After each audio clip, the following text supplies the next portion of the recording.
మనం రోజు జేబులో పెట్టుకునే ఆ కాగితం నోటు అది కేవలం ఒక కరెన్సీ మాత్రమే కాదు. అది దేశ ఆర్థిక శక్తికి కొలమానం, ఒక దేశం ఆత్మగౌరవానికి సంకేతం. కానీ ఈరోజు ఆ రూపాయి బలహీనపడుతోంది. ఒకప్పుడు డాలర్తో సమానంగా నిలిచిన రూపాయి ఈరోజు ఎందుకు కిందికి ఇంకా కిందికి పడిపోతోంది? రూపాయి విలువ తగ్గితే సామాన్యుడి జేబుకు చిల్లుపడుతుందా? అగ్రరాజ్యం అమెరికా డాలర్ ముందు మన రూపాయి మోకరిల్లుతోందా?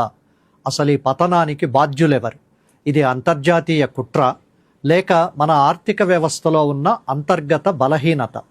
మనం వాడే మొబైల్ ఫోన్ దగ్గర నుండి, బైక్లో పోసే పెట్రోల్ వరకు, వండే వంట నూనె నుండి, పిల్లలు విదేశాల్లో చదువుకునే ఫీజుల వరకు ప్రతిదీ ఈ రూపాయి డాలర్ ఆట మీదే ఆధారపడి ఉన్నాయి. రూపాయి పడిపోవడం అంటే మీ కొనుగోలు శక్తి పడిపోవడం. ముందుగా వెనక్కు వెళదాం. 1947 ఆగస్టు 15 భారత్కు స్వాతంత్ర్యం వచ్చిన రోజు. అప్పట్లో ఒక ప్రచారం ఉండేది, ఒక రూపాయి విలువ ఒక డాలర్తో సమానమని. ఇది నిజమేనా? వాస్తవానికి అదొక భ్రమ మాత్రమే. అప్పట్లో మన రూపాయి అమెరికా డాలర్తో కాకుండా బ్రిటిష్ పౌండ్ స్టెర్లింగ్తో ముడిపడి ఉండేది. అప్పుడు ఒక పౌండ్ విలువ 13.33 రూపాయలు, ఒక పౌండ్ విలువ $4.03. ఈ లెక్కన చూస్తే అప్పుడు ఒక డాలర్ విలువ సుమారు 3.30, అంటే ₹3.30. రూపాయి బలహీనంగా ఏమీ లేదు, కానీ డాలర్తో సమానం మాత్రం కానే కాదు. 1966లో తొలి కుదుపు అదేంటో చూద్దాం. స్వాతంత్ర్యం వచ్చిన 20 ఏళ్లకే రూపాయికి మొదటి పెద్ద గండం ఎదురయ్యింది. 1962లో చైనాతో యుద్ధం, 1965లో పాకిస్తాన్తో యుద్ధం, వెనువెంటనే వచ్చిన భయంకరమైన కరువు. దేశం ఆర్థికంగా చితికిపోయింది. అప్పుడు ప్రధాని ఇందిరాగాంధీ ఒక సంచలన నిర్ణయం తీసుకున్నారు. రూపాయి విలువను ఒక్కసారిగా 57% తగ్గించేశారు. ₹4.75 ఉన్న డాలరు విలువ ఒక్క రాత్రిలో ₹7.50కు చేరింది. అది రూపాయి పతనానికి నాంది. 1991 ఆర్థిక సంక్షోభం, రూపాయి ఆత్మగౌరవం తాకట్టు. కానీ అసలు సినిమా 1991లో మొదలయ్యింది. భారత్ చరిత్రలో అత్యంత చీకటి రోజులవి. మన దగ్గర విదేశీ మారక ద్రవ్య నిల్వలు, అంటే ఫారిన్ ఎక్స్చేంజ్ రిజర్వ్స్ ఎంత ఉన్నాయో తెలుసా? కేవలం 2 వారాల దిగుమతులకు సరిపడా మాత్రమే. అంటే మరో 15 రోజులు గడిస్తే పెట్రోల్ కొనడానికి కూడా మన దగ్గర డబ్బులు లేవు. దేశం దివాలా తీసే స్థితికి చేరుకుంది. అప్పుడు తప్పనిసరి పరిస్థితుల్లో మన దేశ గౌరవంగా భావించే 47 టన్నుల బంగారాన్ని bank of England, bank of జపాన్లలో తాకట్టు పెట్టాల్సి వచ్చింది. అప్పుడే రంగంలోకి దిగారు అప్పటి ఆర్థిక మంత్రి డాక్టర్ మన్మోహన్ సింగ్. ఆయన తెచ్చిన లిబరలైజేషన్ సంస్కరణలు రూపాయి రూపురేఖలను మార్చేశాయి. రూపాయి విలువను మార్కెట్ శక్తులకు వదిలేశారు. అప్పటి వరకు ప్రభుత్వం నిర్ణయించే రూపాయి రేటు అక్కడి నుండి డిమాండ్ అండ్ సప్లై మీద ఆధారపడడం మొదలైంది. ఆ రోజు ₹20 దగ్గర ఉన్న డాలర్ నేడు 80 దాటి 90 కూడా దాటి పరుగులు తీస్తోంది. దీనికి కారణం కేవలం మన బలహీనత మాత్రమేనా, లేక ప్రపంచం మారుతోందా? చమురు ధరలు, యుద్ధాలు, అమెరికా ఫెడరల్ రిజర్వ్ నిర్ణయాలు మన రూపాయిని ఎలా ఉరితీస్తున్నాయి? రూపాయి పతనానికి గల కారణాలను విశ్లేషిద్దాం. చరిత్రను గమనిస్తే ఒక విషయం అర్థమవుతుంది. రూపాయి పడిపోయిన ప్రతిసారి భారత్ మరింత బలంగా పుంజుకుంటుంది. 1991లో బంగారం తాకట్టు పెట్టిన దేశమే నేడు ప్రపంచంలో 5వ అతిపెద్ద ఆర్థిక వ్యవస్థగా ఎదిగింది. మరి ప్రస్తుతం 2026లో ఎదురవుతున్న ఈ సవాల్ను మనం ఎలా అధిగమిస్తాం? గతాన్ని చూశాం, రూపాయి ఎదుర్కొన్న గాయాలను చూశాం. మరి వర్తమానం ఏంటి? 2026 మార్చి నాటికి రూపాయి విలువ రికార్డు స్థాయిలో ఎందుకు పడిపోతోంది? చాలామంది అనుకుంటారు మన దేశంలో ఏదో తప్పు జరుగుతోందని. కానీ వాస్తవం అది కాదు. రూపాయి పతనం వెనుక ఒక సంక్లిష్టమైన అంతర్జాతీయ చదరంగం ఉంటుంది. ప్రధానంగా 3 బలమైన కారణాలు మన రూపాయిని ఉరితీస్తున్నాయి. అవేంటో ఇప్పుడు విశ్లేషిద్దాం. మొదటిది ముడి చమురు. భారత్ తన చమురు అవసరాల్లో దాదాపు 80% దిగుమతులపైనే ఆధారపడుతోంది. మన దేశంలో బండి చక్రం తిరగాలన్నా, ఫ్యాక్టరీ నడవాలన్నా అరబ్ దేశాల నుండి చమురు రావాల్సిందే. అయితే ఈ చమురును మనం రూపాయల్లో కొనలేం, డాలర్లలోనే చెల్లించాలి.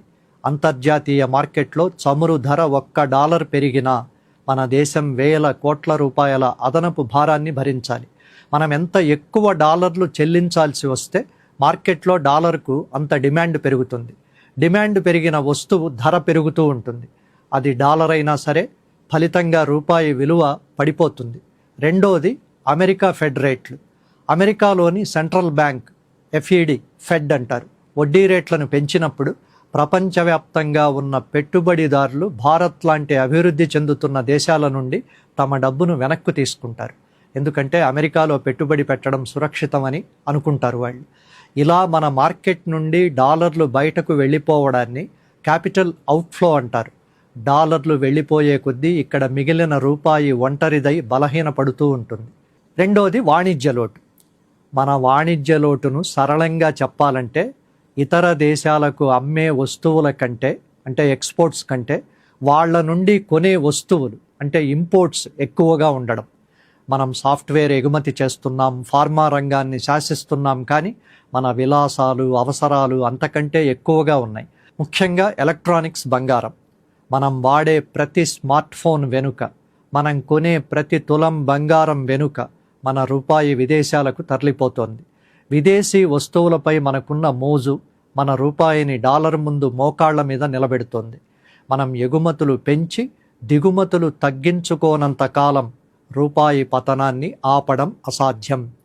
ఇక మూడో అంశం భౌగోళిక రాజకీయాలు. ప్రపంచంలో ఎక్కడ యుద్ధం జరిగినా దాని ప్రభావం మన రూపాయి మీద పడుతూ ఉంటుంది. రష్యా ఉక్రెయిన్ కావచ్చు, లేదా మనం ఇందాక చర్చించుకున్న ఇరాన్ ఇజ్రాయెల్ ఉద్రిక్తతలు కావచ్చు. యుద్ధం వస్తోంది అంటే ప్రపంచవ్యాప్తంగా ఒక రకమైన భయం, ప్యానిక్ వాతావరణం వచ్చేస్తుంది. అప్పుడు పెట్టుబడిదారులు బంగారం లేదా డాలర్ వైపు పరుగులు తీస్తారు. ఎందుకంటే ఇవి ప్రపంచంలో ఎక్కడైనా చెల్లుబాటయ్యే సురక్షితమైన ఆస్తులు.